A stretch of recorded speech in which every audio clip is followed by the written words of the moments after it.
What's up, everybody? I'm Peanut Tillman, and this is the NFL Players Second Acts podcast. And with me, as always, is my guy, Roman Harper. You like the shirt. The shirt. Yeah, you like it. At the end of the day, I'm really looking forward to our next guest. He's been so successful on and off the field. A unique path to get to where he is today, which is what I'm really, really enthused to hear and talk about, because this is what we do. We come here to hear about all of the former players or involved with the NFL about their second act. Go ahead, Peanut, introduce who we have. The heart and pride and soul of Montana, played 4 years in the league. Now he's working in finance. Ladies and gentlemen, please welcome to the pod, Mr. Cory Procter. Yeah! Procter!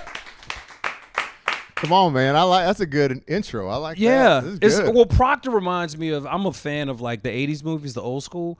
And you remember Police Academy? Yes. Procter! Procter! You used to hear Captain Harris. I got that a lot. Yeah, that's Those what are it some reminded great me movies, of. too. Yeah. Honestly, Procter! those were really good. Yeah. That and college. You bring back, that's college stuff. You bring the heart and pride or whatever. Justin Green played at Baltimore as our old fullback. He used to master of puppets from Metallica. And instead of master, he'd be like, Procter. It's like all that old stuff. You bring up memories, man. Yeah, so some great memories. So Yeah. clearly you are a lot smaller now today than when you were playing. Don't say it like that. Well, you're healthy smaller now. I mean, like, I walked in, you guys are still looking like you could do some stuff. Absolutely. We get jacked every time we see each other. Like Yeah. we all about the weight room. Push-ups all day long. Yeah, we have been on trips together where we just run through decks of cards And just whatever the card shows. You still do that workout? Yes. I don't Yeah, do that workout absolutely. anymore. No. absolutely. That's the DB wide receiver workout. For sure. Yeah. All day long. Yeah. Right before I go to the beach. Yeah, you know? exactly. Yeah. I mean, that's why you guys look better. So than me. what was your playing weight? 305. 305. And where are Yes. you now? 245. And how do your knees feel? My Ankles. knees. Oh man, I crack everywhere. I'm like, my back. I mean, yeah, you pop. Your whole body pops when you're walking around. Yeah. My shoulder hurts. My back hurts. I mean, I got it all. But I still stay active. I want to Yeah. be strong. Yeah. Right. I want to be around for my babies and my You look family. good. So I appreciate it. Yeah. How long after did it take you to lose it all? It took a while. Look, Fat Boy took over afterwards. Okay. Okay. So I got up to 342 was my heaviest. Okay. And so I had to curtail the Italian subs and some other things. Yeah. Sugar. But you know, when I stopped force feeding, lost 20 pounds. When I stopped eating a bunch of bread and sugar, lost another 20. And then I really had to just tighten it up. Yeah. And so like lately, I mean, I'm in a mastermind now, but I got accountability coach. My Australian guy in Bali right now is just a surfer guy with a ripped up body, and so I got to send him my diet every day. Yeah. Yeah. So- Why do you think Fat Boy took over? Lineman appetite never wants to leave, man. Yeah. I still want to eat the whole pizza. I mean, it doesn't matter. Yeah, I got you. Yeah. I got you. It's just what it is. You're in that behavior, and then you stop. That's really funny. I mean, I'm sorry. Yeah. Because it's true. I mean, you know, when you're at a football camp, you're doing these other things. They give you these late night snacks. You can buy a whole pizza, and these old linemen eat the whole pizza. It's not like me and you, like, oh, we could share one. They don't share. This is what most old linemen do, and it's okay for them, right? Yeah. Well, I mean, at first you just force feed, and that's what I got told my whole life was like, You gotta eat. You need to be bigger, right? And it's not like I was tall, but I was kind of a lean guy. Yeah. And so you need to be bigger. So we're kind of had that preached into us where nowadays you see the lean old linemen, which they look way better now. Yeah. But I had that preached into us. Anytime that milkshake came around, they're like, Proc, did you get a milkshake? No. I didn't. After my third one, I'm like, no, I didn't get one. So I get another one. And then chubby boy takes over. And then I'm really fat going into Philly the next day. Cory, so what was your first welcome to the NFL moment? Coming from Montana, you're from Washington originally, but what was that? You remember Sean Rogers, Big Baby? Big Sean. Yeah, Big Baby. Yeah, I worked out with Big Baby. I was teammates with him in New Orleans for you. Yeah, I worked out one of my That's a massive human being. Monster. so big. He basically ran over me in one-on-ones. Okay. And I was like, all right. So I worked really hard to do this and get run over. And I was just like, so I don't know what to do from here. Don't know what to do. I just like, I guess I'll just keep showing up. But that's what it was, is he laid me out. And what is like it wasn't even like an effort, right? And then what was funny was I was on practice squad in Detroit at the time. That happened in 2 days in camp. And so that happened, got cut. They put me on practice squad. And then later I get picked up in Dallas. But right before that, I'm watching the film of Larry Allen. And in that film, I saw Larry launch Sean Rogers like he was a little boy. And I'm like, that is a full-grown 350-pound man that this guy just threw across the field. And I'm like a little scared for my life. I don't know if I belong right now, you know, but I'm just going to keep showing up. And so I was able to pony in a little bit so I could run around. So I want to go back to 2010 Thursday night football game, Bears and Dolphins. You were in that game. Actually, I was in that game. I was there. I played for the Bears. Okay. I had to pick that game. It was in Miami. What do you remember about that game? That's where I died. That's where athlete me died, basically. Yeah. And I always quip at it. I'm like, at Miami, that's where athletes go to die, you know? And, yeah, it's kind of funny. But you know what? That was a hard time. It was really a turnaround time, especially after that, because I got into a fight with my O-line coach the day before the game. And that was Dan Campbell's assistant. Yeah. Tight ends coach. Yep. And that's my guy. Love Dan Campbell. Everybody loves Dan. And it was me, O-line coach, him, and I've been yelled at by everybody. I don't know if you guys had that, but I kind of reached a point I was tired of being yelled at, and I started laughing in the middle of it. I'm like, that's just – oh, that's the crazy thing to come out. So I just kind of sent him to the next roof. But I got into I was big. I was uptight. I wasn't playing my best ball. And but the second series of the game, I was starting at center. We went up on a short screen, alley screen. And so I just had to shuck the nose, get up to the mic, which was Urlacher at the time. Yeah. And anytime I tell down on stage, they're like, "Oh my gosh, did you die?" Like, I'm like, "Oh, I'm still talking to you right now." But it's kind of funny. It's not right here, but that's okay. But I get up to the mic, and I totally over pursued him. I just took the wrong angle. He ran underneath me. I planted, and my kneecap split in half. Yeah. So, and all of a sudden I'm passed out. And what was funny about it was KO, our trainer at the time, was like slapping me in the head to wake me up, which is not concussion Hold on. protocol So why did anymore. you pass out? Was it just pain? Pain. Or was it – oh. Worst pain I've ever had in my life. Oh, okay. So when I passed out, he was slapping me, not concussion protocol, right? Anymore anyways. But I woke up and this thing had filled up like a cantaloupe already. Yeah. And I mean, it's basically like a fire hose went off of my knee. And if you go watch film, it looks like it just fell. It's weird. And so, but the night of the injury, and then when I woke up from surgery, the first surgery, worst pain in my life. I don't want to talk to anybody. So, but didn't realize it, but that was the end right there. Yeah. So. And so I've listened to a couple of your podcasts and some other speaking things that you've done, and the question is, when did you decide to stop chasing the dream, or trying to get back healthy enough, or holding on to this dream of still playing? Because you say some really good things, and I don't want to say them for you, but I'm going to fill in the blank if you don't say what I'm trying to put you into. Okay. Basically, say what he wants you to say. Like, it's just really good. And so you better say it. What kind of brought you to that point? Kind of talk to me about your mentality as you're trying to figure that out, because we talk about it all the time. This game retires us. Yeah. Not most people get to make that choice of retiring themselves. Yeah, it sucks, right? I had I didn't want to. I mean, it does retire you. I got hurt, every intent on coming back. I ended up having an infection in my knee, and Jimmy Andrews, he was the doctor who worked on all my stuff out of Birmingham and Pensacola. And Pete Cola. Yeah, Pete Cola. Yeah, but I was his first infection as an athlete, he told me. And the guy's amazing, though. Like, he called me coming out of church on Sunday praying for me. And, I don't know what kind of doc who has his book of business would do that. And so he was a huge influence on me in that. But every intent on coming back. It didn't happen. Tried to rehab it, lots of surgeries, 5 surgeries on that knee later. Didn't come back, but I'm technically my minimum's higher, more expensive. I'm older. I got a bunch of cuts. You know, there's younger, cheaper guys out there that they could go develop. And, you know, we lived in Jersey at the time, was trying to train. It wasn't happening. We moved back to Texas in March of 13 and bought a home there and kind of held out. But I got sick of waiting on somebody else to call me. Yeah. Is what happened. And I remember sitting here cussing at my agent, watching slop on the field that I feel like I'm better at, you know, and we've all been there. Mm-hmm.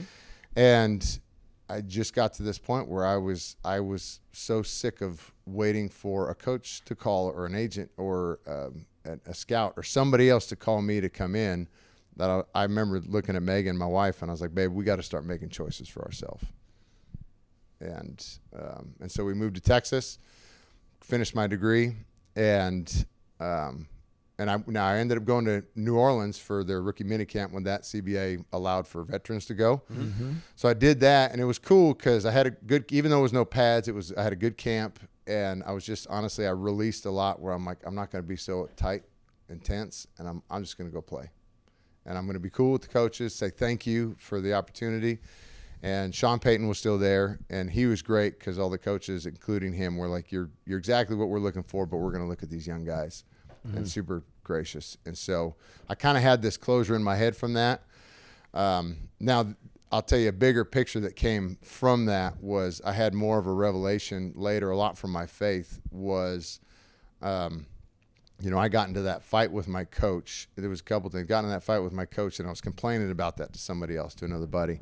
And I remember hearing this voice when I was complaining about it saying, yeah, but you did nothing to help. And I'm like, now I got to deal with my own garbage, you know? And so I had to like basically rectify that in my head, but I also, because of my faith, had this same communication of like I was too much about me during that time. And I wasn't playing good ball because I was too selfish. I was sitting there thinking I got to work harder, which is not the case. I wasn't working with guys and trying to seek like good counsel from brothers or from coaches or for somebody else around me. I was just trying to do it all me. And I think what like my faith, God kind of had really communicated to me was like, you're too much about you. You're engaged to your wife. I need to make a husband and not a football player. And so it was great because that helped release a lot of pent up anger and frustration that I had that I felt like that was still there. Right. So it was really good for me because I had to go be a husband to my wife who was waiting for me to actually be that. And so, you know, where football took first seat ahead of her, which a lot of wives, I could tell you, felt like that. Yeah, right? they do. And so, it was good for me to be checked in a place where I needed to make sure my priorities were in the right place. Yeah. So, undrafted out of Montana, started on the Lions practice squad. You got signed to the Cowboys roster. You played 4 years in the NFL. What do you think about your NFL career? Looking back on it now, the career. What do you think about it? It's good. Yeah. You know, I mean, I would have liked more. I still had the aspiration to be a full-time starter and be a Pro Bowler and all that stuff. And I'll tell you, I appreciate it for what it is, for what it was. And it was an awesome part of my life. Obviously something really cool in the NFL. I look back on it now, and I don't harbor any issues where a lot of us do, because we're preached to be in this family and give everything you got. And the second we don't need you, we'll see you later. Yeah. And that's heavy to deal with, right? And everybody's got to go through this transition. But I'll tell you, a big thing that helped me was when I started crafting a skill outside of that, that's when they started taking notice again. And so it was basically, I get the question, they're like, what are you doing now, right? Because, okay, I'm not valuable on the field anymore, which sucks. Got to deal with through that and go define myself, essentially. But what was neat was everybody still cared about you, but the business side it feels so cutthroat that we do tie personal stuff to it. I get it. But honestly, when it came back to this place, like people, coaches, owners were still genuinely interested in me because they invested dollars into me. Right. And where your treasure is, your heart lies also. So I'm like, if I invest in you, obviously I want an investment or return on my investment, but like I have interest in you. Like my money's where my mouth is, right? And so anyways, they were always, I remember the time I went to the combine and I was scared to do it, but I walked up some nice steakhouse. I remember what it was, but the Cowboys bus was outside and agent buddy of mine was like, hey, the whole Cowboys crew's upstairs. That's like the one that's right across the street from the Dome? Yes. The one that used to be downtown. That's where right. They all kind of hang out at. Yep. Yeah. And so I went up, but this is right when they hired McCarthy, and Stephen Jones sitting right next to him. He's like, Procter, what are you doing here? And he pulled out a chair. He's like, come sit down. Tell me what's going on. And the guy was interested, man. And so it was cool because, like, we harbor so much, but I think, and it's as hard as it is, I think if you let go of it and you realize that, like, yeah, that's the business part, but there's still a lot of good people here that are doing some amazing things. And you're able to get past that, you're going to unlock a lot of opportunity for yourself past that and segue into a bigger part of your life. What was that one thing that you started to invest in outside of the space that gave you the ability to all of a sudden when you came back, they looked at you different? What was that?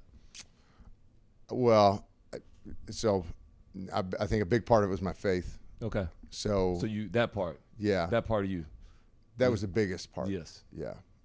And that, to me, that was basically, I don't know how deep you want to get into that one, but but it was kind of this Proverbs 3:5 is trust in the Lord with all your heart, lean not on your own understanding. Is basically realize that there was a God and I'm not him. Mm-hmm. And so where I still appreciate guys that want to take the load on their shoulders and take care of business, because I do think we have a lack of that in this world. Yeah. You can't do it all. And so there's all that, but I can still allow my wife to take care of the gifts that she has, right? Yeah. I can still go to work and I can still be honest with you that I don't have all the answers. Yeah. And I think if we're allowed to let that load off of us a little bit and be honest, that it releases a different kind of power. And honestly, it postures you in a better place to receive whatever is potentially coming down the path. Yeah. Yeah. So Rome and I are similar. Rome and I, we have similar personalities. Like we're very, we're people persons. We can go out. We can talk to anybody. We network. We talk to anybody, whether it's a security guard, a janitor, whoever. Like that's kind of what we do. I want to ask you, how do you feel about the power of networking? It's huge. In what way? Well, I mean, you got to be cool with each other, right? I mean, like, I'll tell you, I'm like, listen, from as much as I moved around as a kid, there were still elements in me that God had to work out. Mm-hmm. Yeah. Like, I still had judgmental sides of me, very much so. And I mean, listen, I'll tell you what, like, there were times, even in Detroit, I was a fish out of water in Detroit. Mm-hmm. Washington State, I went to basically Abercrombie and Fitch High School, okay? And I go to Montana, and then I go to Detroit. And I was like, later on, this is when, like, basically I had to have these revelatory moments of, like, why I had to walk the path that I did. Mm-hmm. And that was one where it's like, hey, you knew this bubble. I needed to put you in different cultures so you understood what was available out there, who was out there. So it wasn't just about you. And so what was so cool about it was, like, I'm experienced. I want to go other people's homes, man. I want to eat your food. Mm-hmm. I want to talk to your parents. I want to see where you came from. This is why I like to travel, like going to Africa and Barcelona and Israel. Like, these places have been so exciting for me that I get to taste somebody else's life. That's cool to me. Yeah. And I needed those checks along the way. Honestly, it keeps me from getting too big in my own britches, you know? Yeah. Yeah. So as you've reflected back in all these different paths, right, that God has placed you in, when you look back, what is something you're like, man, I mean, God really showed me this? Oh, man, there's a lot. First one that comes to mind. So I had That's what I'm saying. It depends on how deep you want to go on this thing. Yeah. So just first, whatever comes to mind. the first thing comes to my mind. My brother lost his son right before his second birthday, and so that's heartbreaking. Yeah, and so we had our first daughter during that, and so the first time they met was actually at St. Jude, and so he lost him. I'm middle of three boys. My younger brother and I are best friends. Yeah. This is the only guy that I would call. I'm like, what are you doing this weekend? He's like, nothing. I'm like, you want to come to the game? And his wife would scold me. You're not paying for another ticket. I'm like, he's the only one I wanted to hang out with, right? Yeah. And so when he went through that, that was a super heavy time for us. Yeah. And so, but that was also a huge catalyst in my faith that God used. And I'll tell you, one of the biggest turn or big things that happened in my life, a lot of us can question why death, why children, or why these people would die, because especially when there's so much trash in the world, there's so many garbage, which I think is a good question to ask. But during one of my studies, we had talked about basically Genesis to Revelation, and in Genesis 1:26 is the first plural use of anything in the Bible. 1 through 25 is all singular. God created, God said, God said. 1:26 is the first plural, where it says, and God said, we will make man in our image. And, well, okay, it's not a secret, but who's he talking about? Who's having this conversation when he says we? In the pre-planning of creation, who's he talking about? It's the Trinity. God the Father, God the Son, and the Holy Spirit, right? And so you imagine this conversation going on between the three of them, and basically said the guy in the pre-planning phase, the dads, the fathers asking the two other people at the table right now, he's like, I know there's going to be a screw up. There's going to be a break. How are we going to fix this? And his son is the one who steps up and says, I'll take care of it. And you can imagine knowing the weight of the world has got to fall on this guy. And this is my only son, how this dad might feel, how much pain would come into his heart knowing his son has to take all the weight of the world's sin on his shoulders, and how painful that's going to be. Yeah. As a dad, you don't want your kid to walk through that, right? Mm-hmm. And so, but also how much pride he might feel knowing that it was a choice, that he made that, because you would do the same thing for your family. And I remember this thought coming into my head when we were going through this study was, we have an intimate relationship before we ever get down to this earth. And this is my faith talking, right? But the question got posed to me, what if he had this conversation before he ever got here? Like my nephew, Evan, what if he had this conversation with God? He's like, hey, man, I can get to your family. I can get to him. But something big's got to happen. And he was the one that said, I'll do it. And I'll tell you, like, when that hit me, it was almost like this kiss on the cheek. Yeah. And it was basically like, okay, if that's what it was, I'm going to make sure everybody knows about it. Yeah. And I'm going to make sure it wasn't for nothing. Yeah, I appreciate you sharing that story. It's the best way to look at that situation, in my opinion. And I hope that was the case. I will say it is the case. Yeah. And we're not in that much control anyway. Same thing as you said earlier. I'm going to talk about wealth management. Okay. I was going to talk about. You got to bring it back up. We got to bring the energy back up. Well, man. yeah, I was also going to say, like, has any of the owners, coaches, have any of these guys kind of poured into you to help you kind of in this whole transition phase that kind of led you to the finance world or what you're doing now? No, so they've all been great. All those guys have been awesome, but they're busy. You know that. Like they got things. They got their stuff to do. So what I did, so I started my company, no intent on doing this. I actually was going to be an elementary ed teacher. And look, teachers work way too hard and get paid way too little. Yeah, so that's what I kind of equated that. League spoiled me on that one, okay? Mm-hmm. And so I finished my degree in psychology, trying to figure out what to do. And I was actually in sales at first, and I did a lot of speaking gigs, and there was always a financial guy that was trying to get at me. Mm-hmm. You guys have been through that. I know you have.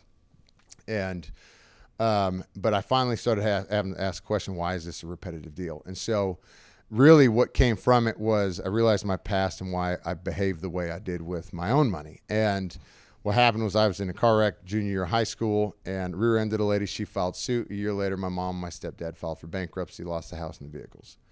And so I kind of, like guys, I clammed up. I took that into the league with me, and I really wasn't worried about the next guy who tried to sit across the kitchen table and try to get my money.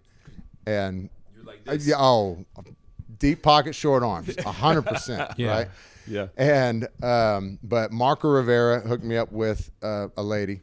Mark, if you remember him, he conflict of interest. I married her daughter, okay, but she made me some good money. But she was willing to just teach me up as I asked a bunch of stupid questions, and so learned up along the way. But I wasn't really interested in the guy that sit here and try to promise me another point or two, and I basically just wanted to put a vault around my life where we weren't subject to those kind of issues, a lawsuit or something else somebody trying to steal my money. And so effectively we did that. And the revelation was basically go repeat it. That was it. And so that became the premise of the job. And she had made us good money in that, largely in the stock market. And we had seen a great return. If you remember, 2008, we had Big Trash. That was Obama's first year of presidency. Mm-hmm. So hit through his next 7 years and Trump's next 3 years before COVID, we had a huge run in the market, and we had awesome growth in our portfolios. And so, I made minimum 5 out of my 6 years playing. Well, today we have no need for the league, and that's largely because we made some good choices along the way. And had some great growth, but I just wanted to make sure nobody could take it. Mm-hmm. That was it. And so that became an emphasis in the business, or a big focal point was entrepreneurs, people that looked like me building businesses, and they knew that was the baby. So we have to protect the baby and protect away from the baby. So that was when you started the Pro Capital Company? That's kind of where that started? Yes. Yeah. So that was end of 2018. Okay. And it was like, I never even thought about trying to do it for somebody else. I just took care of my own stuff. Yeah. And so when that revelation came in, I was like, okay, let's do this. So not naming, I don't need to know names of clients, obviously, but do you have any pro athletes as clients? I have a couple. Okay. I'll tell you, I thought at first naturally, like guys get into this business, they're like, I'm going to do athletes. No problem. Yeah, I can speak athlete language, but I'll tell you what, and I know you guys, we do a lot of stupid things. No doubt. I mean, and we're going to do them regardless. Yeah. So, that's the other part. Rich kids is what we are. Right. That's all we are. Right. Rich, big kids. I love my guys, but if they can't prove smart enough to handle their money a little bit, I don't want them as clients.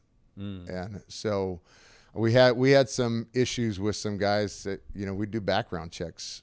We had one guy did a ton of planning for a guy, and he wanted to put money with another investment, which was no problem. That's his money. But didn't like how the guy was treating my admin, my assistant, and did a background check, and we found 2 aggravated felonies. One was a bank robbery, and brought that to the case, and wasn't 30 days later, he'd transferred all accounts. And I'm like, I don't understand. We just found 2 aggravated felonies on this guy. And he's like, I just want something else. I go, okay. So I can't, I don't have full answers on all of that, but what I did see was that other guys or people that were building businesses like me, they were going through the same problems or had been through the same problems. And so we could speak to each other on those. Right. And so on entrepreneurs, like we have heavy cash flow months where we're doing awesome. And we got to realize that we got to pay down debt and invest heavy in that time away from the business. Other times we want low cash flow months. We got to be willing to take out lines of credits or debt or something to float the payroll, and understand that those are big ebbs and flows in the business. And how do we tack on and add value to the business to make sure that's growing? Or the biggest problem with entrepreneurs is like, how do we make sure the business does well, but we keep our family? Yeah. And not destroy either. And so, that's a big one for me. Is ultimately one reason I didn't go into coaching was because I sacrificed so much of my life for football. I didn't want to sacrifice anymore. Yeah. And so this allowed me to make, I could put my staff to work and I could go be at my kids' games. Yeah. So, I like that. I yeah. like that. Social media. Looking at your Twitter, or I'm sorry, X. Looking at your Twitter page. You do a good job. Nothing but just quotes. Where does that come from? And they're good quotes, by the way. Let me just they're great quotes. They're inspirational quotes. Like, where does that come from? So my reading. I tell you, like when I found my faith, that's when I became the massive consumer. Yeah.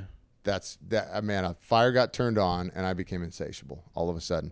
And my wife, it was funny because like one of my first assignments in one of my men's groups was 21 Irrefutable Laws of Leadership by John Maxwell. Mm-hmm. And it started out as an assignment, then it turned into a fire after that. Yeah. And so, I'd be smacking my wife in bed, like, babe, listen to this, and she's like, shut up, I'm trying to sleep. And but books, you'd share a powerful message or a podcast. All of a sudden, it was podcasts, TED Talks, church messages, anything I get my hands on. Yeah. And all of a sudden, what I started seeing with that was I started becoming the overflowing cup.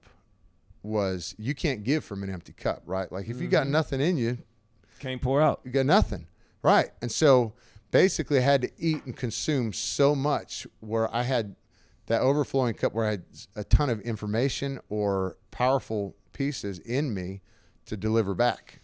And to me, I kind of equate it to as two-pronged. One, if you don't consume, there's a scripture that talks about let not the fool speak at the gate. Where business used to be done, old school business used to be done at the gate of the town. Mm-hmm. And if the fool opens his mouth, he gets found out. And so another proverb talks about a man's gift will make him known amongst great men.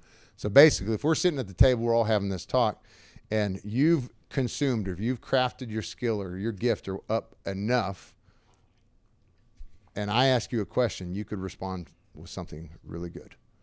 And it'll make everybody take notice. Yeah. But if you haven't, you're the fool at the gate. Yeah. I like a couple. I just want to make sure I get them to everybody. One of the ones that I like is you can't scale chaos. Document the process. You use that on X and Instagram. Yeah. Quite a few times. This is a mantra of yours. Another one I liked of yours was it's the one right up under it is your standards should confuse the world. Because it wasn't set by the world. Yeah. So they shouldn't be ready for it or understand it. But that's your standard, which is that high, right? Because it's a lot of average people out there in the world. Dude. It's a lot of average. And average people like other average people because it's cool. Yeah. We're good. Can't stand them. You're good, right? I'm good. Can't stand Let's average. just stay right where we are. I want to be. And so these are the quotes that Mr. Cory Procter puts out all the time. And so everybody hit follow. Do what you got to do. If you haven't read them or been to it, check out his page. It's pretty good. So this is your cup runneth over. This is what you are on a day-to-day basis. And I see on some of your videos you have your kids in the background. So they're hearing it. Yeah. How do they respond to it? Because I know how my kids respond. Mine too. And mine's in the back. Dude. They don't listen to nothing I say. A man is not a prophet in his own land. Yeah. Got to leave. Yeah. Abrahamic promise. You got to get out. Ty, you see this? You got to shake your head. She's just like, she's like, oh my God, Dad. Oh my God. See, you know this already. They catch it, and now they catch more than they hear, though, right? True. And so I'll tell you one thing. My oldest, we have three. How old are they? 10, 5, girl, boy, girl, 10, 5, and 1. Okay. And Grace, my oldest, and they're the best. Grace is lovey. She's got my height. I'm like, babe, you'll thank me for the legs. I promise. Later, yeah. And she's tallest fourth grader in class. They're in the school right now. Yeah. And our 5-year-old boy, Hank, he's just destroying all boy. Out like repping push-ups, perfect form. I'm like, this guy's built better than me right now. Yeah. It's awesome. And then our 15-month-old Faith, she's just a ham, so it's awesome. But Grace, there was one time, and I don't even remember what it was, but she said we were supposed to do something. I'm like, nah, not tonight, babe. It's not going to happen then. She goes, you said that we could do this. I'm like, I don't remember, babe. And she goes, you said that we could do this. And you said we do not go back on our word. We always follow through with what we do. And I'm like, okay. On the line. Okay. On the line. I'm like, babe, we'll be back. And so I don't remember what it was, but I remember she held me to that. I like that. And I'm like, I want that person for me every day. Yeah. And I was so thankful that she did that, because those words don't come back void. Like and she did that another time. I got a surgery. I remember praying over her in this. I remember this is such meathead stuff for me. Like, I heard a word one time. Pastor was talking about, like, how you speaking to your family, like how you speaking to the people around you, right? And so I just remember, like, that night, I'm like, I don't remember. I'm not bad, but I'm not intentionally good on any of this. Right. And life and death is in the power of the tongue. I remember that's what was getting preached. And so I'm like, well, I'm just going to start speaking powerful things over my girl in bed when she used to have her little, the half crib with the escape hatch out the side. Kind of like the cot. Yeah, exactly. Yeah. I could sleep in that thing. Not my weight limit. But I just remember I'm like, oh, when she's going to sleep, say her prayers. I'm like, Daddy loves you. I was like, tell me back. Say, Daddy loves you. Daddy loves me. So you say, I'm tough. Say, I'm tough. I'm strong. I'm strong. And say, Dad, you're so beautiful. She said, I'm so beautiful. And she would just repeat these things, right? And we did it for a long time. And I had to go do another shoulder surgery. And I remember waking up from the shoulder surgery, kind of drunk on the anesthetic, right? And Megan and Grace were sitting there, and Grace was like, she's like, what's wrong with Daddy? And Megan was like, he's just in a little pain, but doctor helped him. He feels better. And she goes, can I sit on his lap and get up in the hospital bed? And I'm like, come here, like half gone. And she pops up and she leans in my ear and she whispers, Daddy, you're so strong. And I tell you, if that wasn't a branding moment for me as a dad. So, like, those quotes that I share, they come from my consumption. Yeah. And so, like, what I consume is going to flow out. And I want them to catch that. Yeah. And that's proof that, like, hey, we're doing good things. Let's keep moving. Absolutely. Yeah. Absolutely. So what comes to mind? Okay, yeah. Go for it. Fine with that? I am so fine with it. What comes to mind when I say these two words? Free reign. Oh, man. That Garage Band? Yeah. Okay, Okay, Garage Band. Yeah, okay. It's a great video game. Yeah. No, it was fun. It was on jamming, having a good time, and I still love music, man. I sit there with some of the best times, sitting in front of like a campfire, just jamming. Yeah. And just chilling. And good time with Mark Colombo, Leonard Davis, and so for our viewers out here and our listeners, Mr. Cory started a rock band, okay? Yeah. With a couple of his teammates. Mark Colombo, Leonard Davis, Yeah. Justin Chapman. And all these guys are Yeah. very large people. So Yeah. go ahead. 300 plus. Go ahead. I don't want to say extremely I large, just- but they was I just like, want to make sure they know. Besides, Yeah. we're just talking above their head. Go ahead. it's please. basically the starting offensive line of the Dallas Cowboys. Like this, y'all had some weight to you. yeah. Wasn't nobody throwing y'all out the club. Well, it was funny because we had those times too. And it's like, we played Sunken Garden, San Antonio with like Five Finger Death Punch and 3 Days Grace and some cool bands and Cage the Elephant. And so we played this show. One time Mark and Leonard were like nose to nose about to fight on something. And Leonard and his wife had gotten some security and personal security. Security's like, bro, I'm not breaking that And up. these guys are over here. They're like, I'm good. we did not prep for this scenario right here.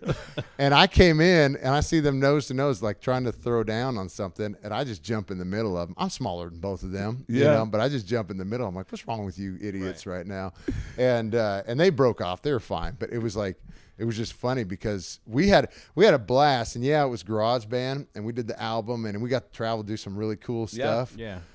Met some rock stars and made some cool friends, and but it was fun for that chapter of time, and then everybody had to go their own ways, man. We all had different paths. So what was more rewarding, creating the band or, making an album, or being on the VH1 show Rock and Roll Fantasy Camp? And describe that show, because I've never seen it before. Yeah. So VH1, this was created by David Fishoff, one of the co-creators of Gladiators. Remember that back in the day? Oh, yeah, absolutely. Yeah, awesome. Turbo, Nitro. Yeah, Nitro. Yeah, all those. And so he created Rock and Roll Fantasy Camp. Basically, was like he wanted to do corporate guys that wanted to be in a band and get these rock stars together. Well, then they made a reality show out of it, and the reality show participants had to be able to play an instrument. And I was the only one. They invited all of us to be on, but I was the only one who was up for it. And it was cool because they treated me like a king. So I'm hanging out with Kip Winger and Lemmy and Lita Ford and Michaels from Poison and all these, get to meet like all these guys, all these crazy rock stars, and it was legit. They're sharing these are some wild stories, man. Yeah. I can't repeat them on here, but I get it. Say less. But it was neat because we go into this competition thing where I'm playing drums with these guys who can jam a little bit, and Kip Winger was our guy over the top of it. Mark Hudson was a big fan, and he helped co-create like Aerosmith's big albums or some of their big albums. And so it was a cool experience that I got to sit here in LA and like play celebrity a little bit, which this is neat. Yeah. This is neat to me. That's cool. Yeah. Is it true that you won, that either you or your group, Free Reign, won Revolver Magazine's Golden Gob Award for most metal athletes? What an award. I've never even heard of that. You know what's funny about that? So we did that show, and they announced us as the winners, and we got the biggest boo ever. No way. We're in Raider country at the time. And so, they booed us so bad. It was hilarious. And I came up, and it was funny because Leonard was cool because he's like, I want to thank my wife. And I get up there, and I was all charged up. And listen, this is pre-faith, okay? So you got to give me some grace. But I was like, if you don't like the Cowboys, screw you, and a little more colorful language than that. And it just got more. But more booze. Oh, it was awesome. Pour that gasoline on. Pour that More gasoline booze. on. But it was cool because same thing. We got to go hang out with more cool people. Get to meet Dave Grohl, and talk to all these rock stars. And it was great. Marilyn Manson walking by. I'm like, that's wild. And so, these are all people like I grew up high school listening to. Yeah. And that's a totally different scene. And you start a garage band with some I teammates, and now you get all this access. just hanging out. That's like, so dope. Just hanging out. That's so dope. We ask this question to a lot of our. But before you do this question, You don't even know what I'm finna ask. I was I'm- totally I'm- making. before I you was do that. totally. Well, I was plan totally this. making it up off the top okay, of my all right, head. we'll make it up in a second. I want to ask you something because Why do I do? He's the worst. I just because I think this is great advice for a lot of people just in life in general. And you talked about this in an interview in one of your podcasts. And you talked about when you were trying to hang on to this dream of making it back to the NFL. And that how so often in life, too many of us hang on to a dream. You pass up on so many great opportunities. Like for you, you missed out because you were trying to wait on this call. So I chose not to go to my national championship reunion with your teammates. Yeah. And how important that was. And you just look back like, because I'm just so ingrained and just so caught up in this, I missed out on a time of my life because you don't get that back. How often do you get to hang out with your friends from college and like get to actually be, celebrated together once again? Yeah. And so I want you to kind of share with us how you've kind of come through that full circle, and what kind of advice would you give so many other people that may be stuck in a lane or feeling like they're trapped or that they're hanging on for the right opportunity for this one thing, and what they're really possibly doing is maybe missing out? Yeah. It's crazy. I was so rigid. And I had to be here. I had to do this. I had to look a certain way, and I was uptight. And even though like I had a good demeanor other places, I was so uptight in this category. And And because that was the case, and this is what happened, I think my last couple of years in the league, my play declined because I was so rigid in that place in my head. Mm-hmm. And instead of, like, you ever had the give up moment where you're like, screw it, I don't care anymore. Yeah. I'm going to play. And then all of a sudden something amazing happens. And it's the release, it's this physical, spiritual, emotional release of whatever the weight is that you're carrying. And in that situation, so I'm trying to hold out. We were living in New Jersey at the time, living in an apartment, trying to hold out for a workout or whatever. And I remember thinking it was a 10-year anniversary of a 2001 national title in Montana. And I'm sitting there, I'm like, well, what if I get a call? Then leave. I mean, go on the trip. If you get a call, leave the trip. So what? If that's what you want, that's fine, right? And I look back and I'm like, such an idiot. And we do that though, but we get so caught up in just this and what, like, I can't, and I get it. Burn the ships, all that. But life has so much flavor and so much opportunity around us that we ignore all of it just to go down the path that we think that we're supposed to go down. Mm-hmm. And the thing is God starts bringing you all these things around you. And now I don't want to say take away your laser focus, because you still got to do your thing. What I'm saying is, especially for guys that are transitioning or maybe even looking to transition, is like, have this conversation on the side. Don't let it distract from, like, going taking care of business on the on the field or whatever you're supposed to do. But make sure you're having the conversation on the side, because you're talking about 5 to 10 years of your life. Are we going to live till we're 80? Hopefully, because I want to. Yeah. And I'll tell you, like, as soon as I started releasing a lot of those things was when other opportunities started coming in. And so, like, somebody wouldn't invite me to a networking deal. Like, hey, I want you to come. Someone, like, influential too. Mm-hmm. I can't, man. I can't do that. I'm going to be here. Well, you could meet somebody who's going to change your whole world. Yes. And I talked to this guy this morning he's selling life insurance, and he was telling me how he got thrown out of a barbershop.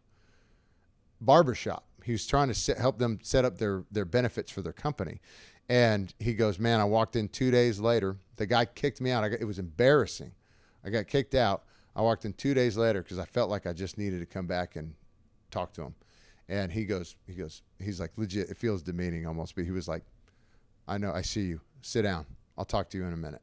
He, like, gestured that way, right? He goes, but talk to the owner of this. And what ended up happening was, it was a franchise for a barbershop. He goes, I ended up getting the entire health benefits package, selling his deal to this owner and the entire franchise, and opening up 2 other of his own locations as a franchise barbershop. And I'm like, what? And he goes, I went from being kicked out of this place. Turns out the guy was just in a bad mood. Mm-hmm. Yeah. And I came back 2 days later. He was cool, open to the whole thing, and all that happened. And I say that because if you're so rigid and it's supposed to look the way I think it's supposed to look, and I get kicked out, I'll never return. Right? But if I just entertain a whole bunch of opportunities that are floating around me, I'm going to find a piece of gold somewhere. Yeah. Yeah. Can I ask my last question? Please. Are you sure? Please. You positive? 1,000%. Okay. Mount Rushmore. You got 4 people, 4 picks, people of influence, people that have poured into you, loved you, helped you, mentored you, just helped you along your way from the time you were born till today. Who would those 4 people be? That's a big one. That's what you were thinking about? That was good. Thank you. You're welcome. Ooh, man. You're asking to narrow that way down.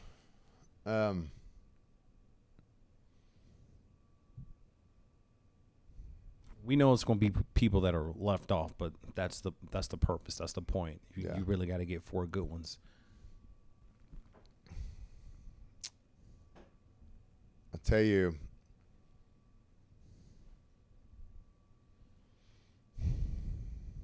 my high school wrestling coach. Yeah. Raul and Sarah. He helped me during my folks' divorce and fighting. Yeah. And stuff. He could speak to that. And he was super confusing a lot of the times. But what are you doing, chorus? That's what he would do. What are you doing? He's a short little Greek dude who's stacked though. But sorry, That was a great impression. It was a great, yeah. Like, I didn't expect that. Yeah, man. He was, you know, What are you you took doing? so long. You're like, It's man, so this confusing. one guy. He's like, man, you know, the rough time. You know, my parents divorced. What are you doing? It was just really good. It was good. I didn't expect to hear that. Yeah, me neither. Hey, Got me. call me by the wrong name, chorus. I'm like, where'd chorus come from? You idiot right now. He called you me. It was awesome. That's why I love trash talk. Yeah. Raul and Sarah. I'd say currently in my business, Erin Botsford. She is a woman of faith. Mm-hmm. She has accelerated a ton of stuff and really benefited my family a ton. I'd say my dad. My dad didn't do everything right, but he worked around the clock as a veterinarian growing up. Like he'd be gone, get a call at 1 a.m. and go. But he got destroyed financially through a couple things. So, but I remember when we had to go, we went to live with Mom, and I just still remember a hug he gave me and my brother. Like that one, sat on me. Yeah. So, and I'll tell you, my wife is probably the last one, because she's left the way a woman can speak into a guy is different than anything else. And so I still remember the note she wrote to me. My faith changed. I came to faith, and she wrote me a note, and the note basically said, she goes, I knew you were different when I came out to you working out in the garage and you were listening to worship. And so I'm always big. I love metal, love country. And so those were only ones on the tunes usually. And so for me to be working out to worship music was different. And so she's had times where she could challenge me where nobody else could. Yeah. And because I responded to the challenge, we've had explosive growth in our marriage. Yeah. And so those are the people most, I'd say, right now. It's a good list. Yeah. It's your list. Cory, we appreciate you, man. I appreciate it, guys. Thanks for pouring into us, sharing your story, your journey, the ups, the downs, your faith. Like someone said it earlier. We were talking to Mike Singletary earlier, and he was real big on saying, you know, I don't have to tell you about how faithful I am, or not how faithful, but I don't need to tell you about my faith. I can just show you with how I live my life, and clearly you're that guy. And yeah, man, I'm so grateful to have met you, known you, and just hear your story. It was beautiful. I appreciate it. Yeah, thank you. Cory, thanks for sharing, man. Great job. Hey, and good luck. All right, continue to dominate, and your kids are the ones that will really be the true living gospel through you. You already know that, though, because you're it's working. And thanks, man, for all our viewers and listeners out there, wherever you pick up your podcast at, whether it's Apple Podcasts, iHeartRadio. Please give us a 5-star rating. I'm not actually begging. No, I'm not. I'm telling you, give us a 5-star rating. Give us a review. Comment, like, share, subscribe. Peanut, tell a friend to do what? Tell a friend. Let's go, man. Hey. Check us out on the NFL YouTube channel. You can see all these podcasts. He always forgets it. That's okay. That's why I got you, boss. I love the Lenny Kravitz shirt thing he got going on. That is Lenny Kravitz. Yeah. Thank you. He's a bigger Lenny Kravitz. Bigger Lenny Kravitz. Way bigger Lenny Kravitz. But hey, we appreciate y'all tuning in. I'm Peanut. It's Cory. This is Roman Kravitz Harper. And yeah, this is the NFL Players Second Acts Podcast. And we out.